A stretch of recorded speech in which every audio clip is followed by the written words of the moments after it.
Welcome to Uncovered Biblical History and Traditions, the channel dedicated to lost stories of the biblical past. Discover stories of pre-Christian historical roots, biblical legends, lost church history, and forgotten historical characters of faith. It is very helpful if you hit the like, subscribe, and share.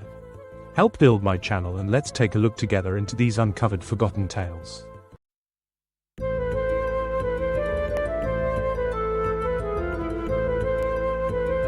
Picture this: Julius Caesar, one of history's most celebrated military commanders, sits in his tent after a formal dinner in ancient Britain. He's just been lavishly entertained by sophisticated hosts in what would become London and St. Albans. Druids and bards have shared poetry, philosophy, and religious wisdom that rivals anything Rome has produced. The conversation has been intellectually stimulating, the ceremony impressive, the theology surprisingly advanced. But when Caesar picks up his stylus to write his official reports back to Rome, he describes these same people as primitive, painted savages whose faces are daubed with woad to strike terror into their enemies' hearts. Why would one of history's most intelligent military leaders deliberately lie about what he had personally witnessed?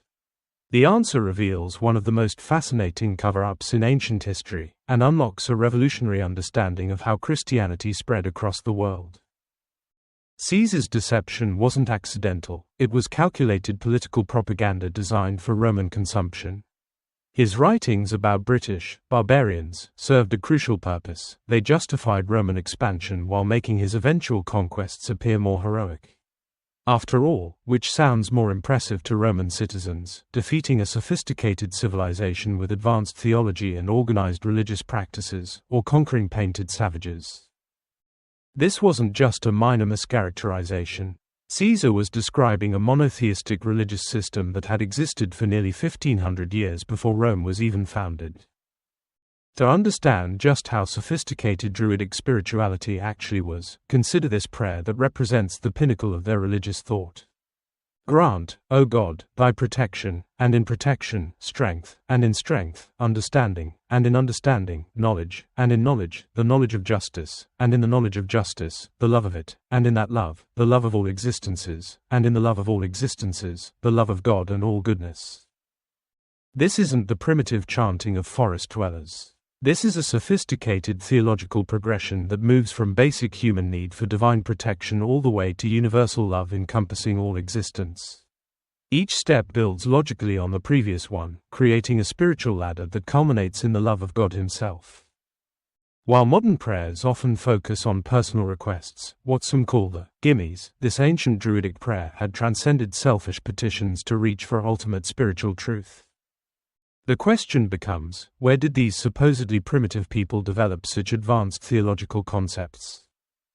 The answer becomes even more intriguing when we examine Druidic beliefs about a coming savior.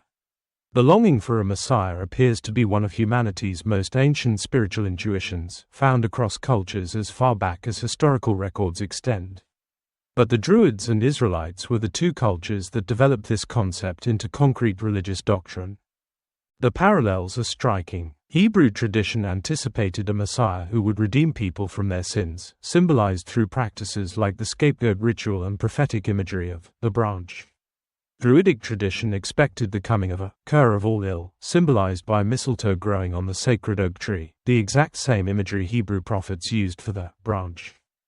Two completely separate cultures, developing identical messianic expectations using parallel natural symbols. Either this represents an extraordinary coincidence, or both traditions were drawing from a common source of divine revelation. But the most remarkable revelation comes from Taliesin, the archdruid of early Christian times in England, who made a statement that should fundamentally alter our understanding of Christian history. Christ, the Word from the beginning, was our teacher, and we never lost his teachings. Taliesin made this declaration years before St. Augustine arrived to officially bring Christianity to Britain. According to historical research, there was never a traceable time when the Druids didn't hold these Christian doctrines. This suggests either an unbroken chain of divine revelation preserved through Druidic tradition, or apostolic contact that predates official historical records. The organizational sophistication of what the Druids called the stone religion defies every stereotype about ancient British civilization. They had constructed at least 3 massive ceremonial circles in England, each functioning essentially as a cathedral staffed by 2,400 priests. These weren't simple stone arrangements for seasonal rituals. These were complex religious centers designed for continuous worship. 100 priests sang praises to God each hour of every day, requiring precise coordination and massive organizational infrastructure. The mathematics alone, 24 hours times 100 priests equals 2,400 priests per location, demonstrates planning and resource allocation that rivals any religious institution in history. Each major center was overseen by a high priest, creating a hierarchical religious system. The Druids had developed a complete symbolic system representing advanced theological concepts. Their 3 golden rays symbolized the Trinity, a concept preserved today in the 3 feathers of the Prince of Wales' heraldic crest. They had identified sacred objects for every aspect of creation: the crested wren as sacred bird, the oak as sacred tree, wheat as sacred grain, mistletoe as sacred plant, trefoil and hyssop as ritual herbs, and the white bull as sacred animal.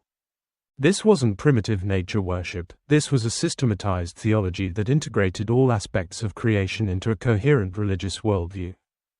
When the first Christian apostles reached British shores, they made a discovery that should have revolutionized our understanding of early church history.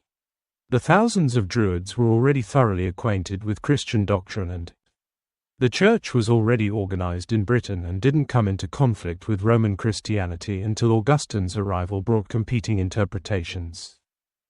When Paul arrived in England, he found his doctrine already established in parts of the realm.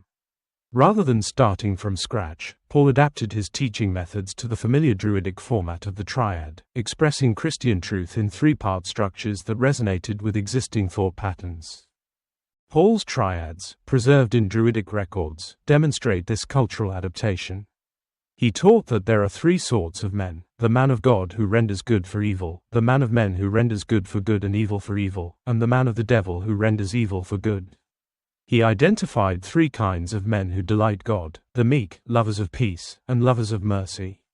He outlined 3 marks of God's children: gentle deportment, pure conscience, and patient suffering of injuries. These teachings bear all the identification marks of Pauline theology while following the structural patterns that would resonate with Druidic audiences. Paul wasn't imposing foreign concepts, he was revealing the fulfillment of truths the Druids had preserved for centuries. Perhaps the most compelling evidence for ancient communication networks comes from comparing Druidic and Mosaic rituals. When researchers examined Druidic ceremonies, they found them identical in every detail to Mosaic ritual, even down to the high priest's breastplate. This level of correspondence couldn't have occurred by accident. It suggests either a common divine source for both systems or sophisticated communication networks that allowed detailed religious practices to be transmitted across vast distances. Through these networks, Mosaic ritual was successfully transferred to the British Isles, adapted by descendants of those taught by Gardner, who tradition identifies as the first poet of the British Isles. When all evidence is reduced to its essential elements, a remarkable conclusion emerges: Druidism, like Judaism, served as a preparation for the gospel. Both systems functioned as divinely orchestrated preparation for Christian truth, developing the theological concepts and spiritual vocabulary necessary for gospel reception. This leads to Britain's most extraordinary historical distinction: it was the first nation to acknowledge Christ and recognize him as the Messiah. Not just individuals, but the entire society officially embraced Christianity, establishing a model for national Christian adoption that would influence world history. This evidence demands a complete paradigm shift in how we understand ancient history and Christian expansion. Rather than primitive peoples being enlightened by more advanced civilizations, we see sophisticated cultures already prepared for gospel truth through centuries of divine preparation. If you would like further context and the rest of the story, check out previous videos and future videos. If you would like more information where to research this subject, check out J.O. Kinnaman's book Out of the Dust and pause this image. Look into these resources or find resources in description. If you have book sources or links of your own on this subject, please share in comments or email me. Thank you. I hope you enjoyed this forgotten biblical story. Leave a like, comment, share and subscribe. This is very helpful. Join me next time for another lost story of our biblical history.